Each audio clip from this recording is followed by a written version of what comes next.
Livro Conduta Espírita, Psicografia Valdo Vieira, pelo Espírito André Luiz. Capítulo 45, Perante a Codificação Kardeciana. Recordemos constantemente os ensinos insubstituíveis e sempre momentosos que iluminam as páginas da codificação kardeciana, da qual extratamos alguns breves tópicos. Assim como Cristo disse, não vim destruir a lei, porém cumpri-la. Também o Espiritismo diz, não venho destruir a lei cristã, mas dar-lhe execução. Nada ensina em contrário ao que ensinou Cristo, mas desenvolve, completa e explica, em termos claros e para toda a gente, o que foi dito apenas sob forma alegórica. O Evangelho segundo o Espiritismo. Espíritas, amai-vos, este o primeiro ensinamento. Instruí-vos, este o segundo. No cristianismo se encontram todas as verdades. São de origem humana os erros que nele se enraizaram. O Evangelho segundo o Espiritismo. Os espíritos superiores usam constantemente de linguagem digna, nobre, repassada da mais alta moralidade, escoimada de qualquer paixão inferior. A mais pura sabedoria lhe transparece dos conselhos que objetivam sempre o nosso melhoramento e o bem da humanidade. O Livro dos Espíritos. O homem não conhece os atos que praticou em suas existências pretéritas, mas pode sempre saber qual o gênero das faltas de que se tornou culpado e qual o cunho predominante do seu caráter. Bastará então julgar do que foi, não pelo que é, sim pelas suas tendências. O Livro dos Espíritos. A lei de Deus é a mesma para todos, porém, o mal depende principalmente da vontade que se tenha de o praticar. O bem é sempre o bem e o mal sempre o mal, qualquer que seja a posição do homem. Diferente só há quanto ao grau de responsabilidade. O Livro dos Espíritos. Reconhece-se o verdadeiro espírita pela sua transformação moral e pelos esforços que emprega para domar suas más inclinações. O Evangelho segundo o Espiritismo. Não podendo amar a Deus sem praticar a caridade para com o próximo, todos os deveres do homem se resumem nesta máxima: fora da caridade não há salvação. O Evangelho segundo o Espiritismo. Medita estas coisas, ocupa-te nelas para que o teu aproveitamento seja manifesto a todos.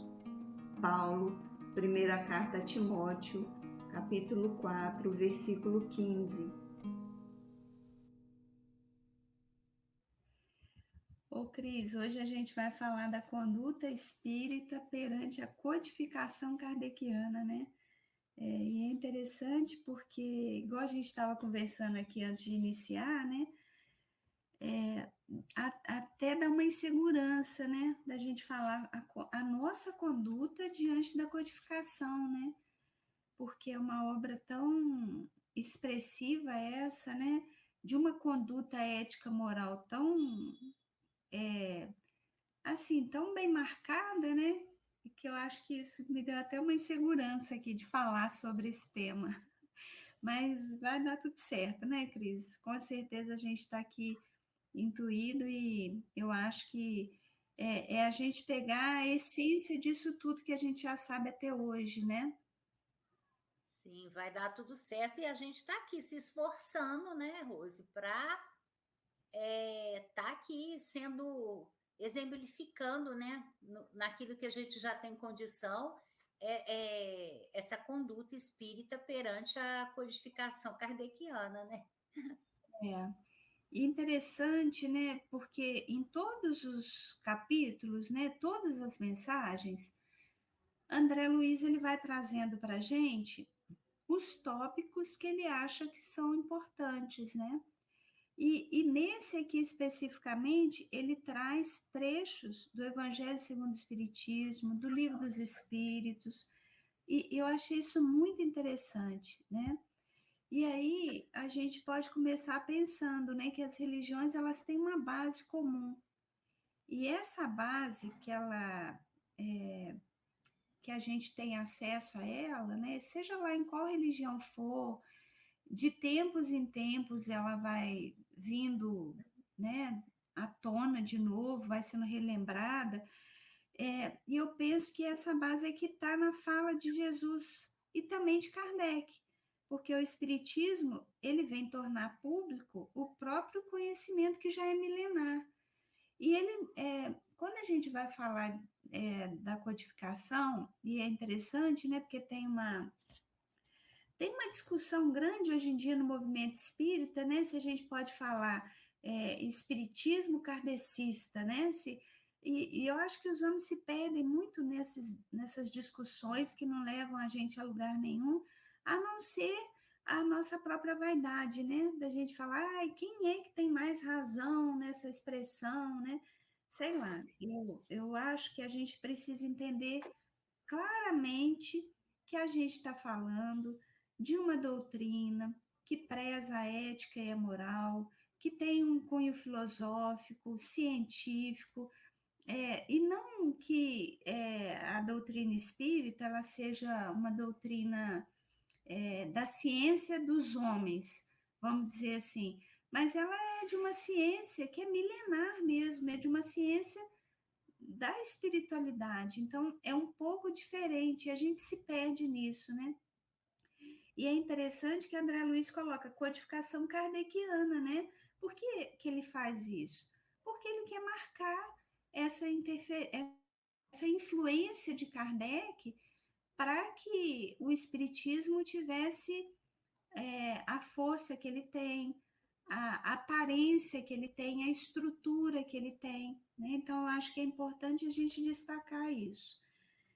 E aí, o que é interessante, né? Kardec, quando ele... porque a gente fala que a doutrina espírita ela foi codificada por Kardec. O que isso quer dizer? Quer dizer que ele pegou todas as informações que ele teve acesso pelos espíritos, por psicografias, por psicofonias realizadas pelos espíritos, através dos médiuns, e ele organizou aquilo, né? Então, por isso que a gente fala que ela foi codificada por Kardec. Kardec, ele não inventou nada, ele não inovou nada. O que Kardec fez de verdade? Ele trouxe de uma forma mais simplificada e para todo mundo que quiser, a possibilidade da gente entender que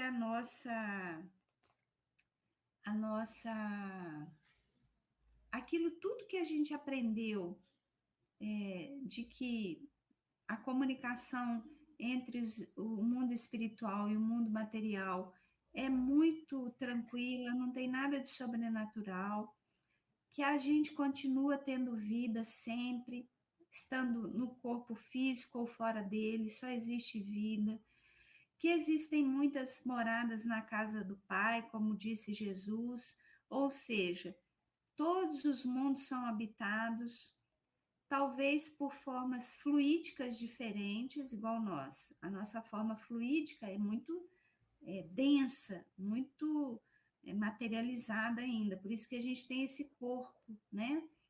Em outros mundos, talvez, pode ter mundo que vai ser mais denso ainda e pode ter mundo que vai ser mais fluídico.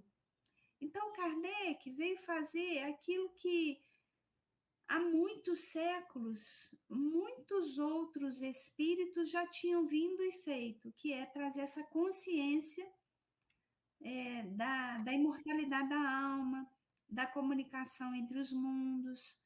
E aí, qual que é a diferença, né? Que antes tinha uma doutrina secreta, né? Leon Denis fala isso no livro Depois da Morte, ele vai esmiuçar isso bem. E no livro A Caminho da Luz também, né? A gente deixa aqui essas indicações. Quem quiser entender melhor sobre essa doutrina secreta, por que ela se deu, como que ela se deu, esses livros são livros importantes, né? A Caminho da Luz e Depois da Morte. Um é de Emmanuel e o outro é de Leon Denis. E aí, o que vem trazendo para a gente de clareza, né? É que essa doutrina secreta tinha esse nome porque tinham aqueles iniciados, que eram os profetas, eram os grandes nomes missionários, né? Espíritos mais evoluídos, que vinham, tinham essa informação do mundo espiritual e passavam para alguns que eram pessoas, vamos dizer assim, confiáveis, que não iam deturpar nem usar mal esse conhecimento. Aí o que Kardec faz? Ele pega esse conhecimento, que é milenar, e fala assim, gente, a gente pode estudar isso, compreender isso, e todo mundo pode ter acesso, mas de forma equilibrada, sem excesso, sem egoísmo, sem vaidade, sem pensar no meu interesse próprio. Então, ele transformou isso numa coisa para todos, né? Então, é interessante, né? Quando a gente vai vendo aqui os itens, né? Que André Luiz vai trazendo, a gente vai também depreendendo isso, né? Enquanto você descreve, né, como que Kardec fez, compilou isso, mas na primeira fala sua, quando você disse que tem uma base, né, também para todas as religiões, foi justamente nesse ponto, sabe, que eu pensei muito nesse primeiro tópico. Aliás, foi ele que me clareou para mim poder entender esse primeiro tópico, né? Então eu fiquei imaginando, né, que claro que o comum de todas as religiões é o ético e o moral, né? Mas por que a gente às vezes tem tanta dificuldade, às vezes, de colocar em prática, às vezes, isso? A gente até que coloca, mas de vez em quando a gente dá uma escorregada. Então, eu acredito, sabe, porque quando você vai ser ético, você tem que ser contra algumas questões, ou a si próprio, você vai, compor entre parênteses, você vai prejudicar você mesmo, ou alguém, diante da sua postura. Então, eu acredito que aí que esteja o problema de ser ético. A gente ainda não tem esse impulso, né, de, não, apesar de eu vou ser assim, eu vou fazer isso, né? Então eu acho que é até bom a gente pensar isso, né, no dia de hoje, né, para questões que nós vamos viver, para a gente assim ter um ponto de vista sólido na hora da gente assim e exercer a nossa cidadania, né? A gente ser ético nas nossas escolhas, nos nossos objetivos, né? E também eu acho que isso é a base de toda religião, porque foi o que Jesus nos ensinou no Evangelho, né? A ética, ele tinha essa postura, né? Era o seu sim, sim, o seu não, não. Ele era ético diante dos fatos. E eu acho que a moral correta da gente seguir é a moral do Cristo, né?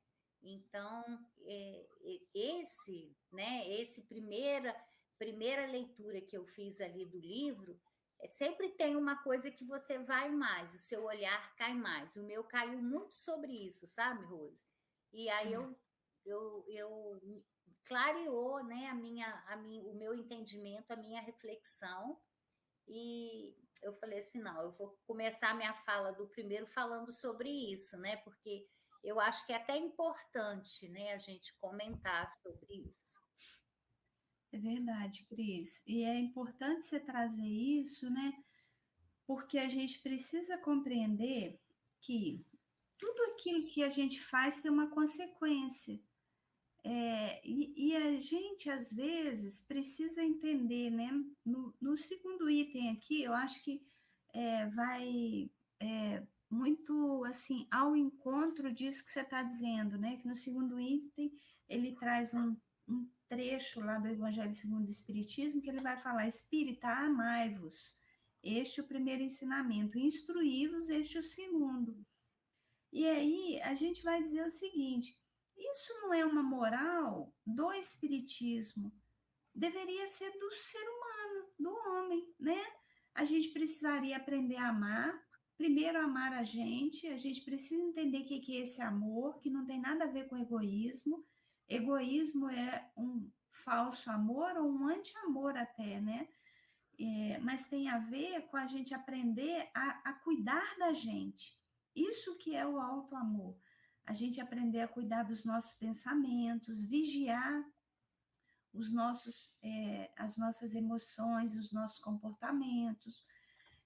Se amar é isso, né? É fazer esse percurso de saber aonde que eu estou errando ainda, quais são os valores que eu preciso construir em mim e que ainda estão um pouco deturpados, né? E aí, isso é o auto-amor, não tem nada a ver com cuidar só de mim, olhar só para mim e o resto do mundo que se vire, né? Não tem nada a ver com isso. Mas, depois que a gente aprende isso, a gente vai para esse amor que Jesus prega, o amor universal. Aí a gente tem uma família onde a gente vai aprendendo um amor, né, que é ainda um pouco ligado ao nosso egoísmo, né, que a gente ama só os nossos, cuida só dos nossos, mas já é um passo importante, porque a gente aprende um pouco a amar nesse contexto, né? E aí depois a gente vai para o amor social, né? Que é essa comunhão do cuidado com o outro, né? Então eu penso que isso não é só do cristão, mas deveria ser de todo ser que está nessa jornada se tornando humano cada dia mais. Quanto mais a gente vai aprendendo essa humanidade, esse cuidado com o outro, mais a gente vai entendendo o que essa doutrina quer dizer para a gente. E aqui a gente está falando da doutrina espírita, mas voltando àquilo que a gente tinha dito, né? A gente precisa entender que esse conhecimento é milenar, né? Esse conhecimento de amor também ao próximo, né? De cuidado com o outro. A gente vai vendo, é muito interessante, né? Quando a gente vai estudando esse campo um pouco da filosofia, que não seja essa filosofia contaminada pelo materialismo, né? Mas esses filósofos clássicos mesmo, né? Quando a gente vai falando aí de Sócrates, de Platão, de Cícero, né? Esses nomes mais da antiguidade clássica, né? E milhares, vamos dizer assim, vários outros, né? A gente vai vendo o quanto que eles tinham esse conceito ético e moral bem consolidado, né? Essa deturpação ela foi sendo feita ao longo do tempo. E aí isso contaminou até as próprias crenças, né? Então, assim, esse amor, né? E essa instrução que está lá no livro, no Evangelho segundo o Espiritismo, é para dizer o seguinte: olha, a gente precisa aprender a agir de forma solidária, harmônica, afetuosa, mas a gente precisa também conhecer o que é. Aí cada um vai dando um nome, né? Para nós, por exemplo, o modelo é Cristo. Mas a gente tem outras crenças que são outros modelos, por exemplo, no budismo, né? A gente tem outro modelo que para eles é importante, para os muçulmanos, para os judeus, e aí vai, cada um tem uma denominação, né? Mas para nós o nosso modelo é o Cristo. Então, a partir daí a gente vai se capacitar para seguirmos esse modelo, né? O que ele fez que me faz tê-lo como modelo? E como é que eu posso trazer isso para a minha vida, para o meu cotidiano, para o meu dia a dia? Então, isso é fundamental, né? Então, a gente precisa entender que quando a gente segue homens, a gente acaba se perdendo de Deus. E o evangelho ele deve ser estudado e analisado para que cada um de nós não corramos o risco de nos perdermos nas interpretações dos falsos profetas. Então, isso era dito desde os antigos, né? Desde lá dos milênios, dos tempos, onde esses profetas vinham, traziam uma mensagem sem deturpação e que chegava ali para alguns, né? Então, quando a gente vai vendo as histórias dos egípcios, dos gregos, é disso que a gente está falando. E aí, quando isso começa a se contaminar, a gente corre o risco também de começar a seguir falsos profetas, que é isso que a gente está combatendo hoje, né? E a gente tem que ter, né, Rose, muito cuidado com isso, né? Porque eu acho que quanto você se instrui, quanto você tem conhecimento, você tem uma base para você até refletir sobre determinadas questões que são passadas para você, que hoje em dia é muito rápido essas informações, porque você seguir Cristo, você demanda também o seu conhecimento, mas também demanda uma transformação pessoal sua, né? É um processo. A cada passo você sente a necessidade de mudança. Agora, seguir homens, como diz, é a porta larga. Muitas das vezes é uma facilidade, é uma nova proposta que tem muito do personalismo daquela pessoa ali, e tem muitas vezes a questão de envolvimento, né, que envolve você naquela situação, às vezes até no momento seu de fragilidade. Então, a gente tem que ter muita cautela. E eu acho que a melhor ferramenta para que você faça a sua escolha, né, até mesmo de reflexão, é o conhecimento, é o estudo, é a leitura. E no caso aqui a doutrina, ela te dá uma gama de ferramentas, né, para que você possa estar aí, Lena. Então, quando Jesus diz que o primeiro mandamento é amai-vos, isso também é um amor, né, um autocuidado, um amor próprio. É você selecionar onde você vai se colocar, né? Onde você vai se colocar diante dessas informações. E o instruí-vos é isso aí, a gente sempre está procurando conhecer, né? Mas conhecer com bases sólidas, né? Seja nas suas leituras, nas suas opções, né? Que hoje a gente tem opções de escuta também, né? A gente está muito atento a essas questões. E interessante, né, Cris? Quando a gente vai olhando para isso, a gente vai também compreendendo que essa idolatria que às vezes acontece, né? O quanto que isso é desse homem que não se instrui, desse homem que não se capacita, né? E que vai seguindo ideias que ele mesmo desconhece, ele não sabe nem do que se trata, mas ele vai seguindo aquilo cegamente, né? Então, idolatrar é uma coisa muito. Chega a ser até uma patologia isso, né? Quando a gente começa a seguir homens e aquelas ideias que a gente não sabe nem o que são, né? Então, eu acho assim, André Luiz vai falar isso nesse próximo item, né? Que chegou para mim no sentido assim, né? Existe uma diferença muito grande entre ser e dizer ser. Eu posso dizer que eu sou qualquer coisa, mas ser de verdade só vai se consolidar a partir da minha conduta, daquilo que eu faço, daquilo que eu penso, daquilo aquilo que eu falo. Então é muito diferente, né? A gente pode se dizer muitas coisas, mas ser mesmo é, é só na prática. Interessante isso, né?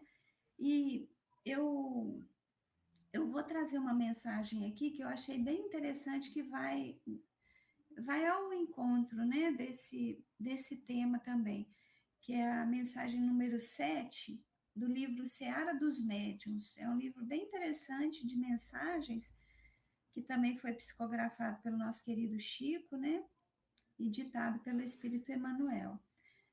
Eu vou ler só um trecho dela aqui, que se chama Companheiros. Aí ele fala assim, olha, há muitos companheiros realmente assim. Declaram-se espíritas, proclamam-se convencidos quanto à sobrevivência, relacionam casos maravilhosos, exibem apontamentos inatacáveis, referem-se frequentemente aos sábios que pesquisaram as forças psíquicas, andam de experiência em experiência, fitam médiuns como se vissem animais raros, não alimentam dúvidas quanto aos fatos inabituais do seio da própria família, mas desconfiam das observações nascidas no lar de outrem. Conversadores primorosos, anedotistas notáveis, mas não mostram mudança alguma. São na convicção o que querem, o que eram na negação. Nobres expoentes de cultura intelectual não estendem migalha de conhecimento superior a quem quer que seja. Detentores de vantagens humanas não se dignam a ajudar ninguém. Depois tem a outra parte, né? Que é interessante também, mas vamos ficar por aqui hoje, né? Eu acho assim, tem horas, conduta espírita perante a codificação kardeciana. A gente precisa tomar muito cuidado para a nossa conduta não ser aquela que está acima das leis de Deus, né?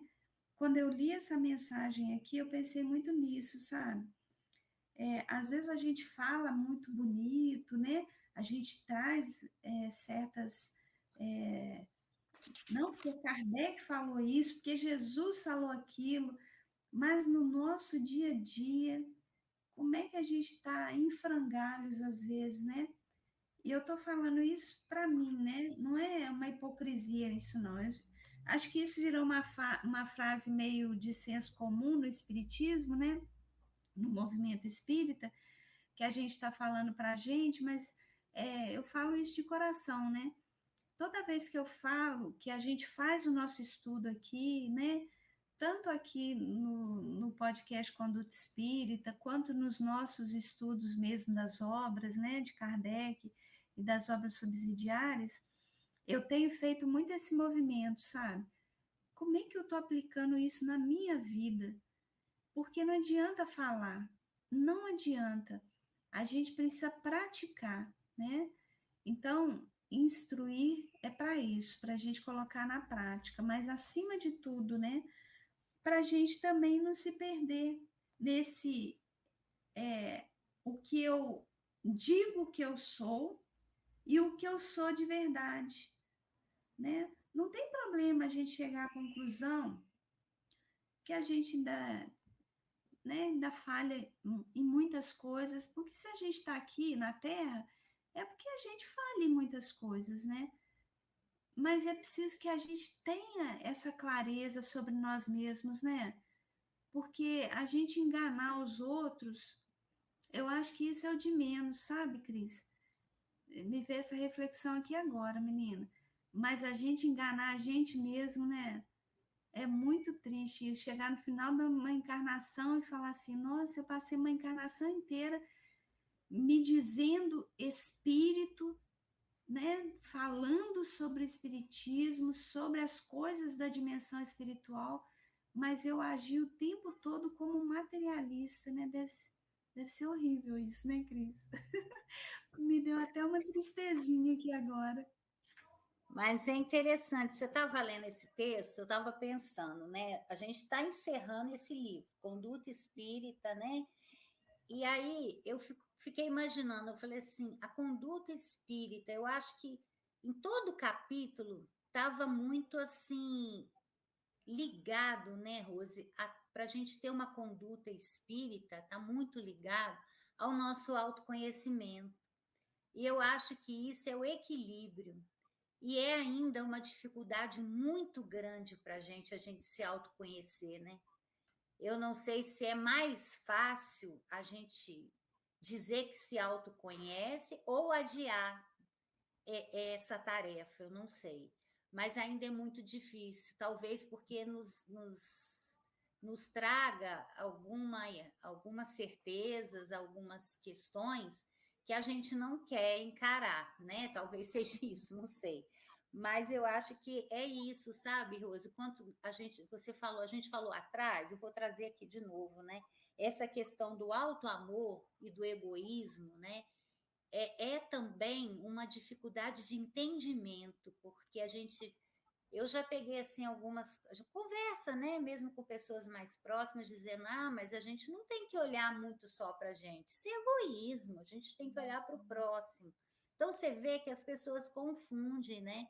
Porque quanto o alto amor, você não está passando em cima de ninguém, você está cuidando de você e também cuidando do outro com o mesmo amor. O amor é múltiplo, né?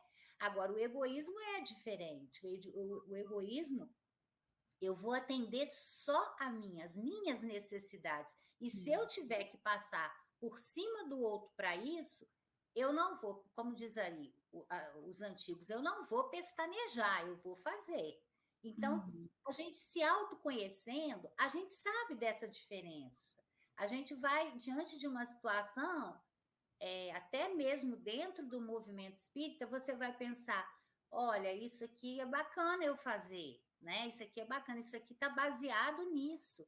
Agora, isso já não me pertence mais. Por que eu estou pensando isso? Isso já não cabe mais no meu espírito imortal. Eu já tenho compreensão disso. Então, eu sei que é difícil.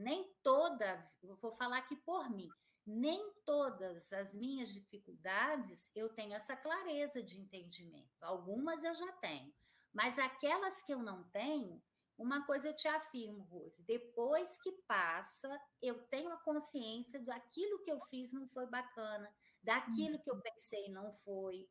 Então, eu volto e converso. Eu converso com o meu mentor, converso com Jesus, eu peço perdão, peço para ele estar ali ainda insistindo comigo, porque eu tenho consciência do meu erro. Eu acho que isso já é um passo, porque quem sabe em outras reencarnações eu não tinha essa consciência. Eu fazia e achava que estava certo e tocava adiante. Então eu acho que, sabe, Rose, tem muito disso. Essa superioridade, quando a gente se percebe que a gente é entendedor de tudo, que a gente sabe de tudo, que a gente tem o poder de mudar as coisas que não são para ser mudadas, porque a gente ainda nem tem compreensão delas, e a gente quer mudar, vamos pôr assim, não sei se a palavra é essa, mas vamos pôr assim, esse tanto de arrogância, talvez venha, ela é expressada nessa falta de conhecimento que a gente tem da gente. A gente quer conhecer muito das coisas, sendo que a gente não conhece de si próprio. Então, é bem complicada essa questão. Acho que a gente tem que começar a refletir isso. Já que no penúltimo capítulo do livro, né, eu trago isso para mim, né? Estou terminando o livro, então percebo que eu preciso me dedicar mais a isso ainda, a esse meu autoconhecimento, para mim não cair em certas questões que eu tenho condição de não cair. Nossa, isso que você trouxe é tão importante, porque uma das coisas que mais faz a gente sofrer, sabe? E a gente vê isso acontecendo muito, né? É exatamente essa individualidade, essa falsa construção de um autoconhecimento, sabe? As pessoas se equivocam muito com relação a isso. E quanto sofrimento, às vezes, acontece quando a pessoa fala assim, mas olha, eu estava preocupado com o outro. E no fundo, quando a gente vai, né, a gente vai fazendo, vamos ver então, se você estava preocupado com o outro mesmo. No final, a gente consegue perceber, não, eu estava preocupada, era só comigo mesmo, né? Eu estava preocupado com o que os outros iam pensar de mim, quando aquele outro tomasse uma decisão tal, né? Eu estava preocupado, o que o outro realmente estava sentindo por mim, se o outro gostava ou não de mim. A última coisa que eu estava preocupada era com o sofrimento do outro. Mas a gente cria uma ilusão tão grande de que a gente é bom, de que a gente é ético, de que a gente não consegue perceber isso, né?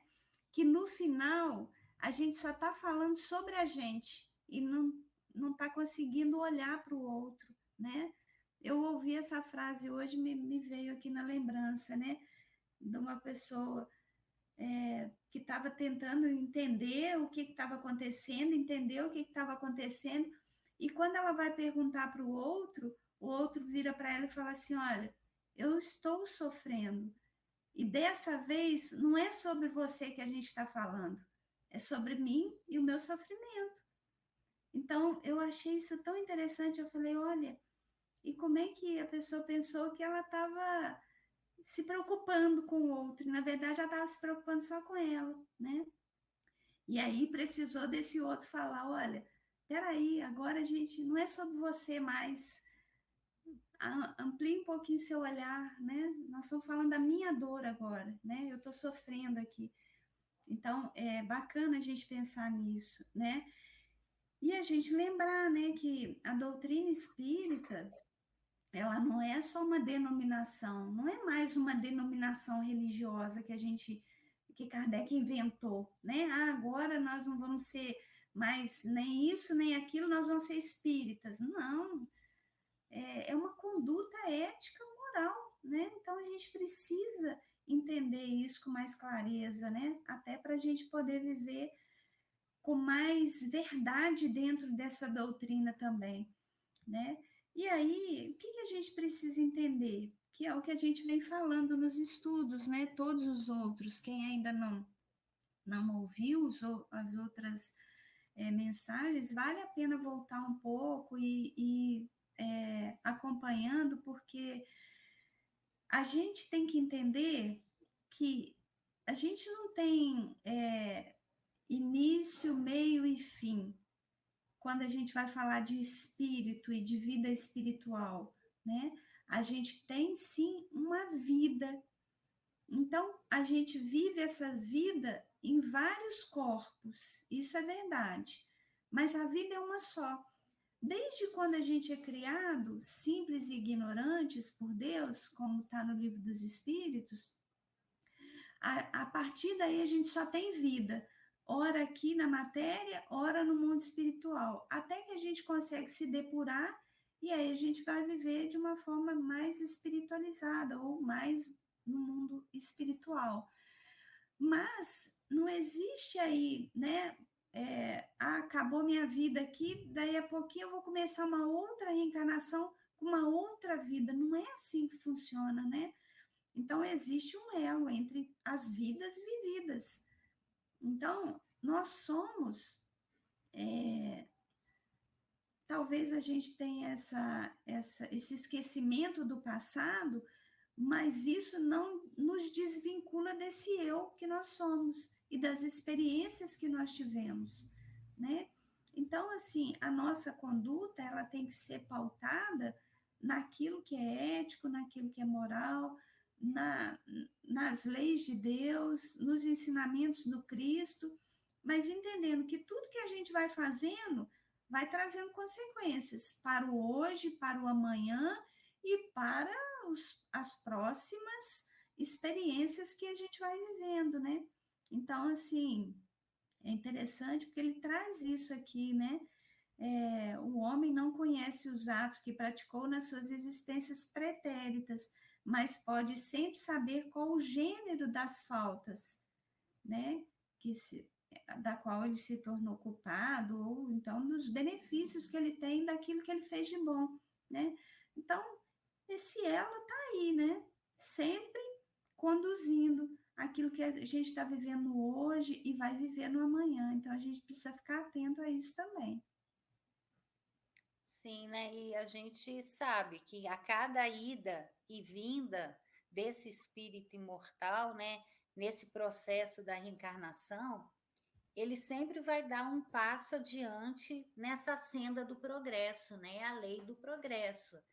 E as questões valorosas que esse espírito adquire fica gravado. Ele, quando retorna, mesmo naquele corpo pequeno, frágil de uma criança, você já percebe a criança ali com valores éticos morais. Foi muito interessante que eu estava lendo esse capítulo para a gente conversar, e aí à tarde, o final da tarde aqui estava bonito essa semana, eu fui dar uma caminhada num parque que tem aqui próximo à minha casa. E tinha muita criança lá brincando numa área lá de grama. E na hora que eu passei na parte que é destinada à caminhada, tinha 3 crianças brincando e as mães ali próximas. Aí um se afastou, né? Foi lá para próxima da mãe. Aí o outro falou, né, com ele, vamos pegar a pazinha dele? Aí o outro virou e falou assim: não, só na hora que ele chegar, a gente pede ele. E aí, né, eu tenho uma mania assim de voar, eu falei assim, olha, cai com aquela questão. Eu fui caminhando e pensando, né? Eu falei, cai com aquela questão. Que o menino, então assim, eu olhei, devia ter o quê? Uns 5 anos, 6, assim, mais ou menos. Eu falei assim, olha, pequenininho. Ainda dei uma olhada para trás para ver o rostinho dele. Eu falei assim, ali ele teve uma questão ética, né? Vamos pedir a ele se ele empresta para a gente cavar aqui, né? Eu deduzi que só um tinha pazinha, né?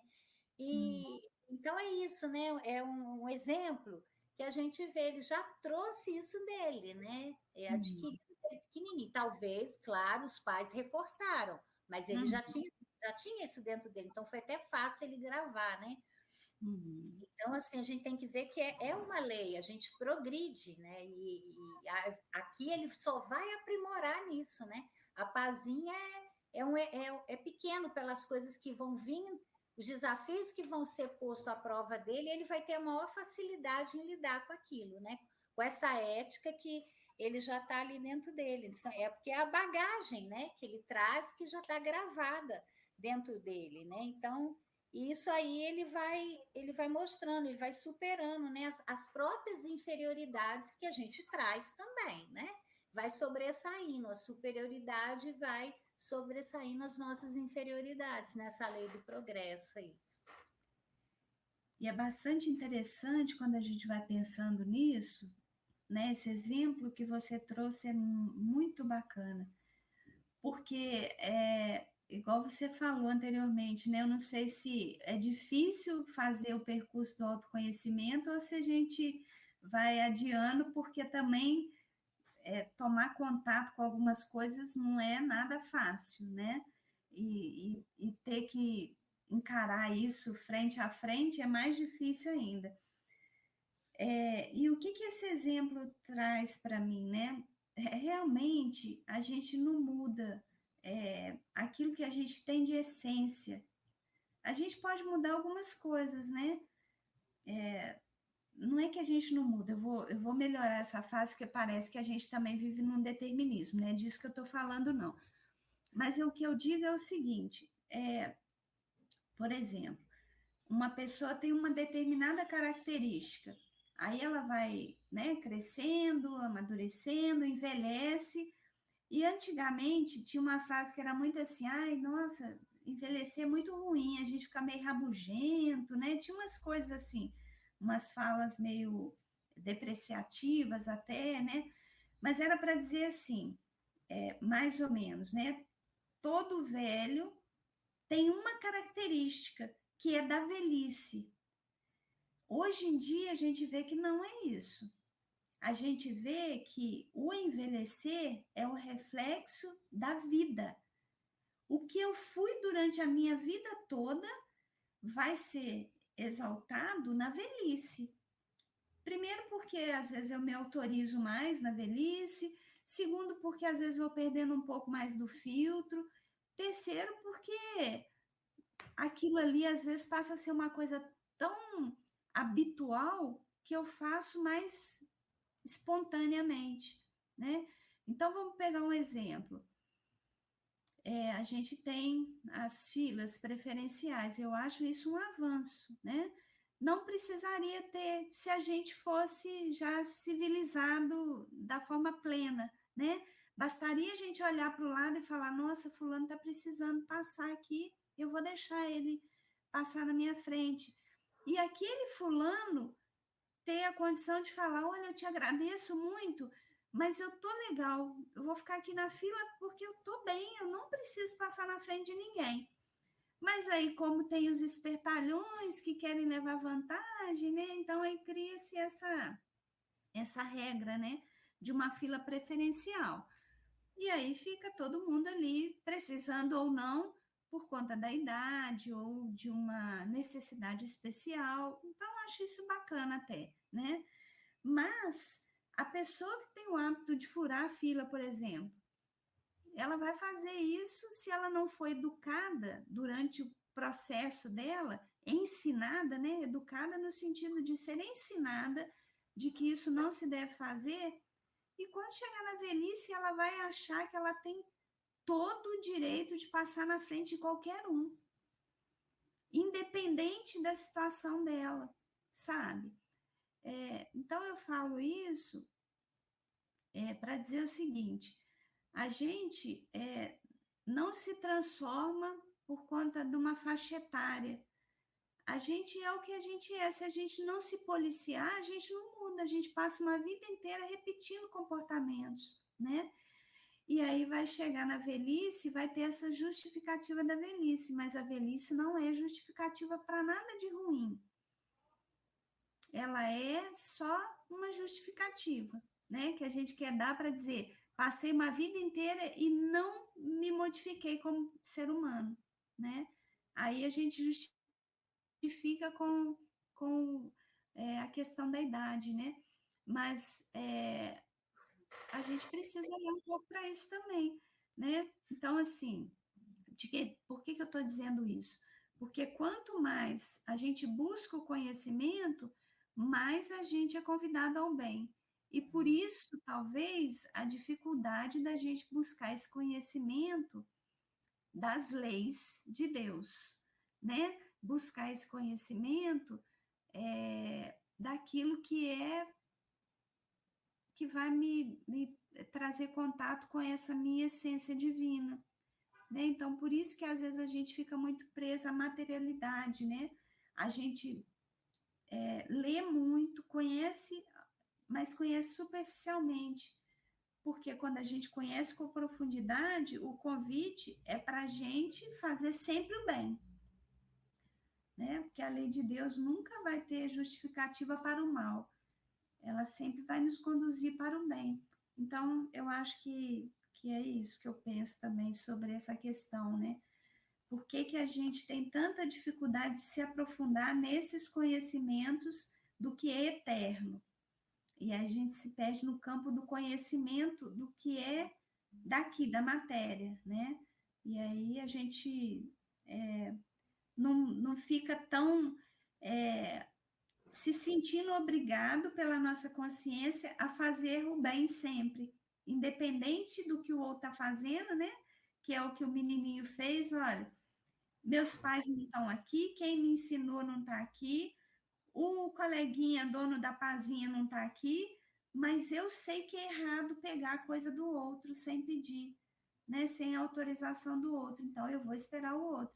Olha só, ele já está com a lei de Deus aonde ela está para todo mundo, que é na consciência dele. Ele já sabe o que é certo e o que é errado, né? E é isso que a gente também sabe. Mas a gente tem dificuldade, às vezes, né, Cris, de agir conforme essa lei, né? E é interessante, né, Rose, quanto a gente mais conhece, mais a gente é convidado ao bem, né? Aí você foi falando desse conhecimento, eu acho que esse conhecimento da matéria, é um conhecimento que ele vai muito assim, muito para o lado do ego, da vaidade, né? Por exemplo, o que eu quero dizer, o conhecimento, quando você se liga muito às questões materiais, ela te remete a título, né? Ah, especialista nisso, título tal. É ruim? Não, é bacana, ali também tem um esforço de estudo e tudo. Mas quando você consegue alinhar com os conhecimentos da essência, do espírito, é diferente, porque esse conhecimento, ele te leva à transformação. Quanto mais você conhece das realidades espirituais, mais necessidade você sente da transformação. Então, é um conhecimento ativo, né? Você quer cada vez mais mudar, caminhar para esse homem de bem, né?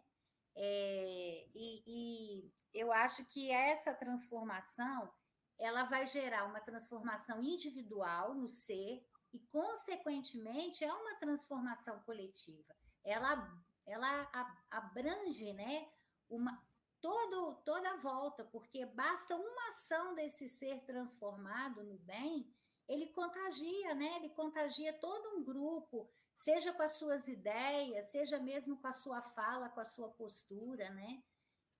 Então eu penso assim nessa diferença assim de conhecimento, sabe? E essa diferença, né, ela vai dizer também, eu acho que isso tudo que você disse aí vai bem, né, no sentido dessa penúltima frase que André Luiz destaca aqui para a gente, né, que está lá no Evangelho segundo o Espiritismo, que ele vai falar assim, olha, reconhece-se o verdadeiro espírita pela sua transformação moral e pelos esforços que emprega para domar as suas más inclinações, as suas inclinações infelizes. E aí a gente vai depreender o que disso, né, Cris?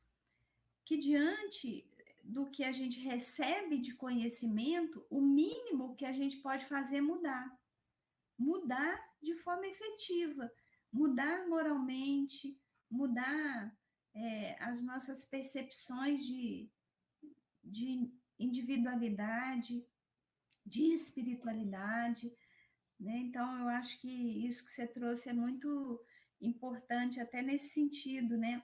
E aí, eu queria trazer a segunda parte daquela mensagem, só que a gente já está caminhando aqui para o final, né? Só falta um item, mas eu acho que ela cabe bem aqui, né? Que é essa mensagem número 7 do livro Seara dos Médiuns, Companheiros. Aí aquela segunda parte que eu falei, né? Que Emmanuel vai falar assim, olha, felizmente, contudo, temos os companheiros da luta incessante. Afirmam-se também espíritas, mas compreendem que o fenômeno diante da verdade pode ser considerado a afeição de casca no fruto. Têm os médiuns como pessoas comuns, necessitadas de entendimento e de auxílio, sabem que a existência na Terra é como estágio na escola e, por isso, não perdem tempo, moram no trabalho constante, indulgentes para com todos e severos para consigo mesmos, aceitam a justiça perfeita pela reencarnação e acolhem no sofrimento o curso preciso ao burilamento da própria alma. Verificam que o erro dos outros podia ser deles próprios e, em razão disso, não perdem a paciência. Reconhecendo-se imperfeitos, perdoam sem vacilar as imperfeições alheias e vivem a caridade como simples dever, aprendendo e servindo sempre. São esses que Allan Kardec, em sua palavra esclarecida, define como os espíritas verdadeiros, ou melhor, os espíritas cristãos. Então, aqui a gente vai vendo, né, que a nossa conduta diante dessa codificação, né, é também uma entrega incondicional à lei de Deus. A gente precisa sair desse lugar de deuses com D minúsculo, né, que a gente vai às vezes se colocando, e a gente se entregar mais a essa lei, né, a essa lei de amor, de justiça, de caridade, né? Então, acho que esse ponto é importante também. E quando você compreende, se entrega, né, a essa lei, você tem um olhar, né, de grande bênção divina que você está tendo o contato, né? E a gente começa a olhar, né, Rose, o individual, a gente olha para a gente, mas a gente olha também o social como algo, como uma lei que ela é capaz de transformar ao individual e todo o social para o bem, né? Então, é assim, é o modelo que a gente sempre sonha de uma sociedade, né? Uma sociedade justa, né?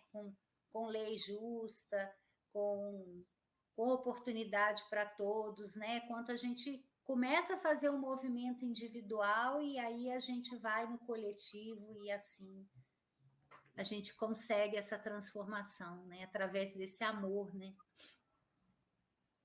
E aproveitando essa sua palavra, né?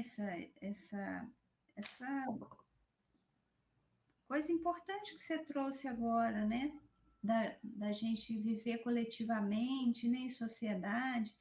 Eu vou encerrar minha fala de hoje, né?